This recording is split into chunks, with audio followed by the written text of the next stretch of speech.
آیا کله دې اورېدلي وي چې څوک د دین نوم اخلي خو زړه کې یې تور نیت وي؟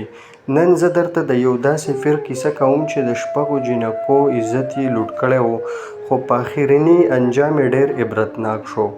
په یو کلي کې یو پیر اوسېده او خلکو به ورته ډېر درناوی لرو، ځکه چې هغې به د دین او د دعا خبرې کولې، خو په حقیقت کې د پیر زړه ناپاک و. هغې خلکو ته ویل که څوک غواړئ د خپلې لور قسمت ښه کړي نو دی زما خانقاه ته راولئ، زه به ورته دعا وکړم.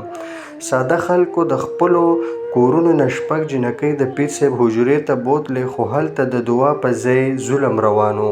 پیر د دې عزت لوټ کړو. جینکو هره ورځ په ژړا کې ویل او پټ به یې د خدای ته دعا کوله: ای خدایه، موږ بېوسه یو، ته زموږ مرسته وکړه. په همدې کلي کې یو ځوان و، نوم یې رحمت و. هغه پیر د ظلم اواز واورېدو. په لومړي سر کې خلکو ونه منله، خو رحمت زړه کې وویل: زه به حقیقت په خپلو سترګو وینم. هغه یو شپه د حجرې څنګ ته پټ شو. د جینکو چغې یې واورېدې. سحر وختي خلکو ته وویل: پیر ناپاک دی، هغه ظالم دی، جینکو یې بندیوانې کړي دي. مشرانو د خلکو ډله راټوله کړه او د پیر حجرې ته ورغلل او هر څه یې په خپلو سترګو ولیدل. جینکو خلاصی وشو، خو پیر یې په خلکو ونیو.